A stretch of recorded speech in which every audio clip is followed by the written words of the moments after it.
안녕하세요. 모델로 피부과 서구일입니다.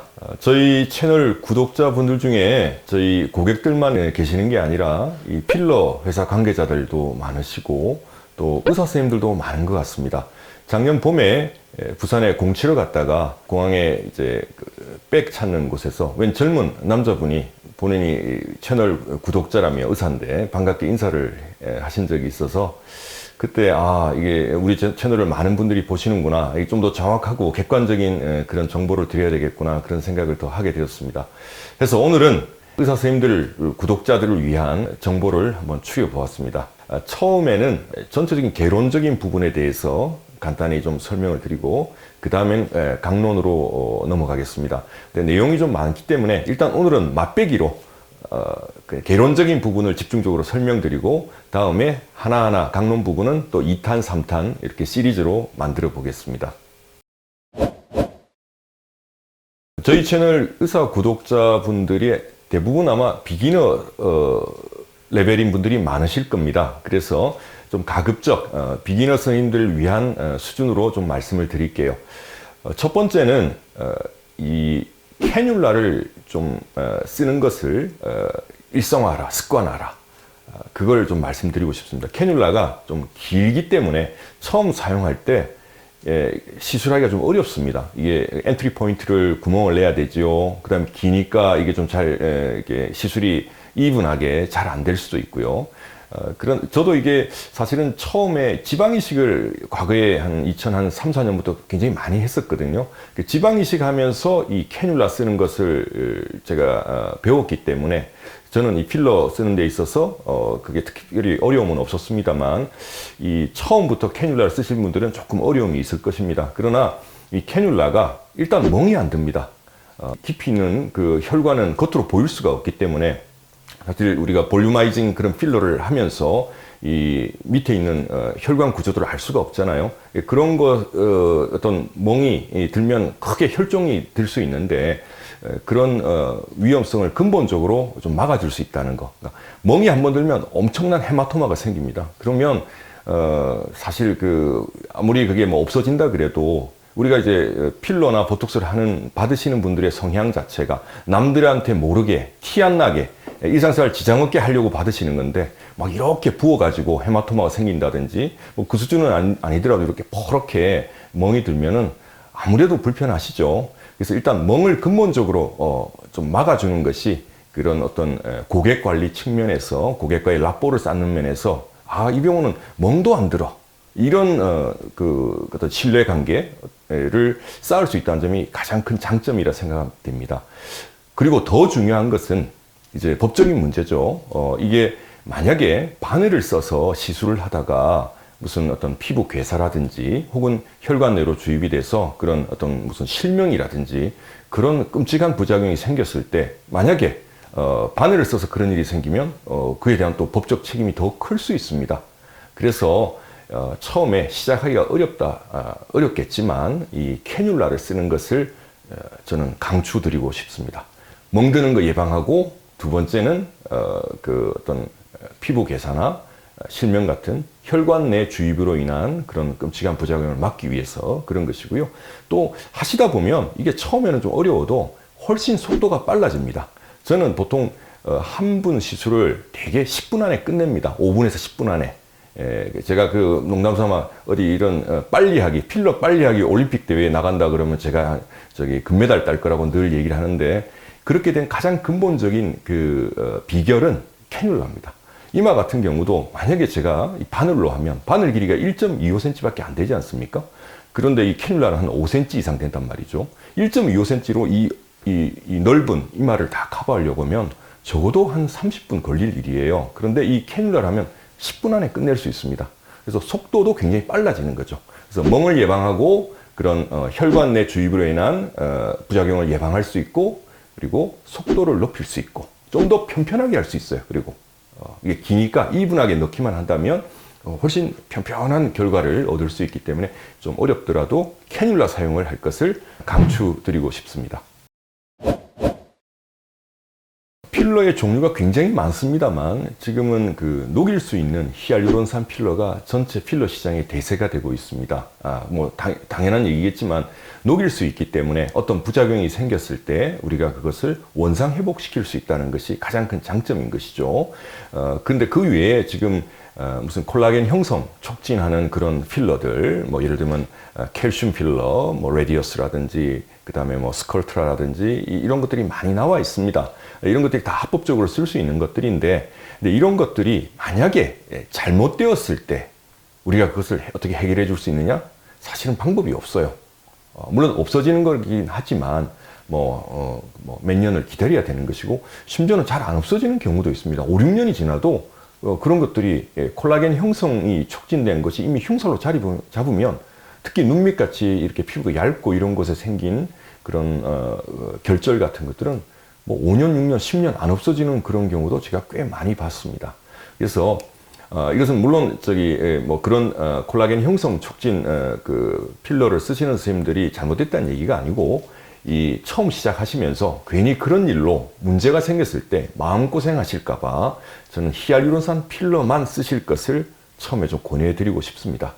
사실 저도 예전에 한 10여 년 전에는 레디오스 사용을 했었습니다. 뭐 많이는 아니지만 좀 일부 사용을 했었는데, 그 당시에 제게 처음 오신 고객분 중에 자신은 히알루론산 필러만 쓰겠다, 그렇게 얘기를 하시면서 그 이유인즉슨 내과 의사인 남편이 당신이 필러를 해도 좋은데 반대하지 않는데 받으려면 꼭 히알루론산 필러만 써라. 그건 녹일 수 있으니까 잘못되더라도 얼마든지 원상복구가 되니까 히알루론산 필러만 쓰면 당신이 어떤 필러 시술을 받아도 오케이다.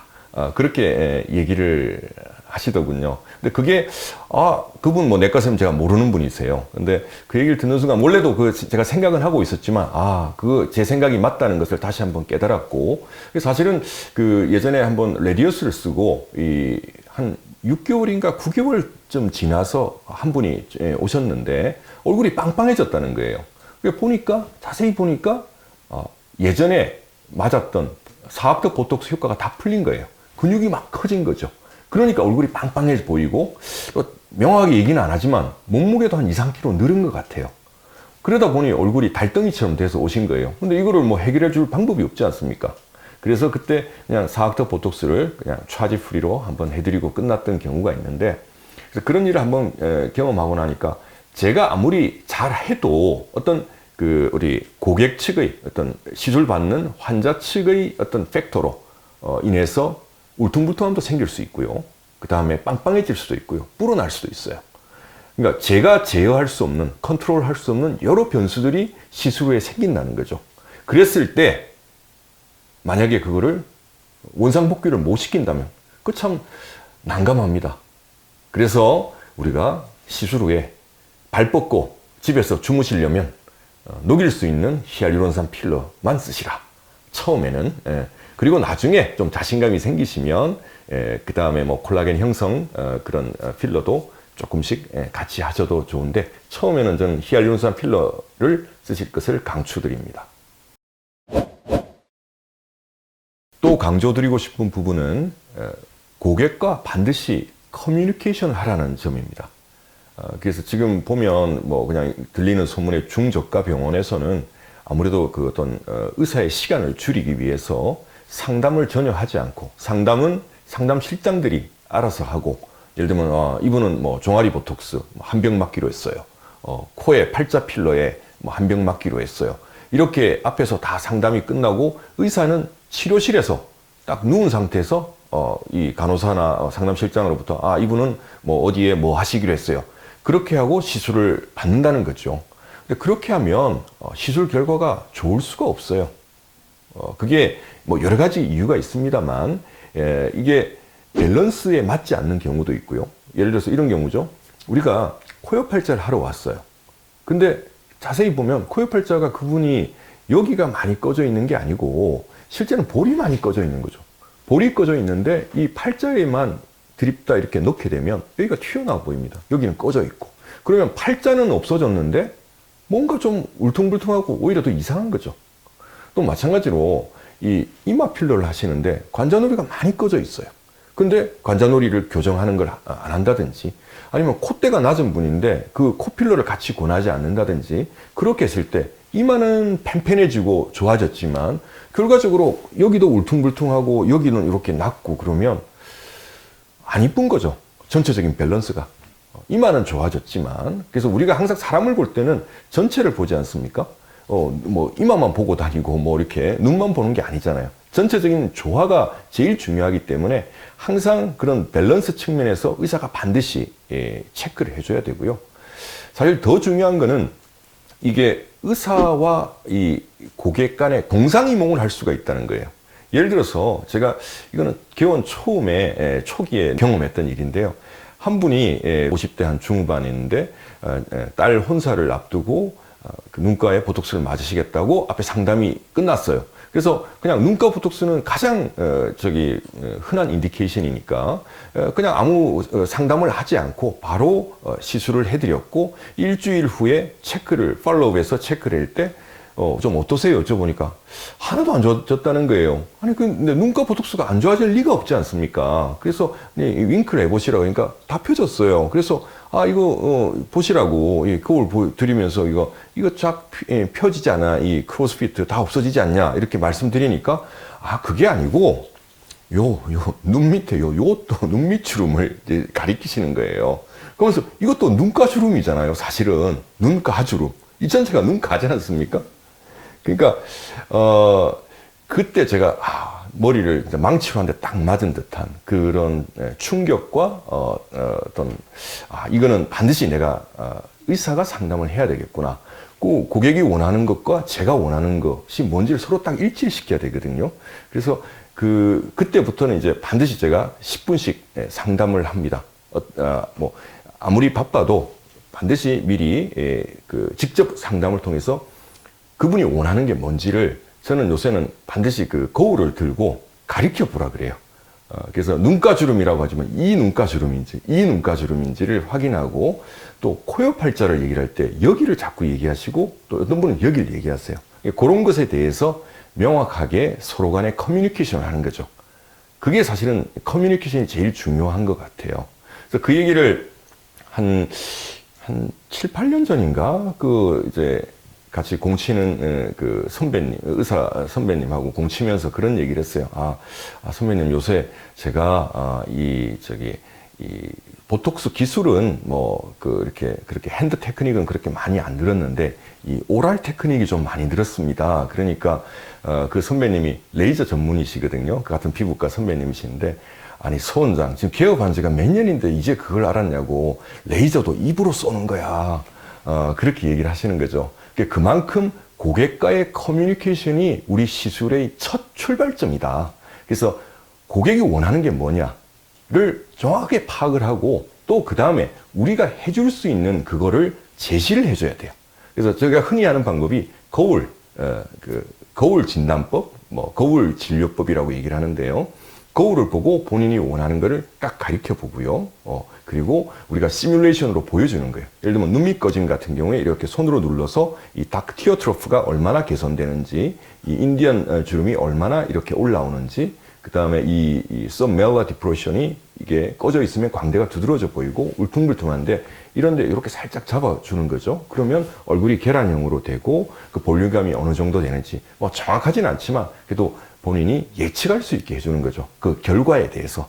그래서 이 대개는 이제 오시는 분들이 이게 비싼 돈과 시간과 이런 걸 들여서 오시다 보니까 사실은 기대를 만큼 하고 오시는 거죠. 근데 그렇게 했다가는 저희가 아무리 잘해드려도 만족이 나오지 않습니다.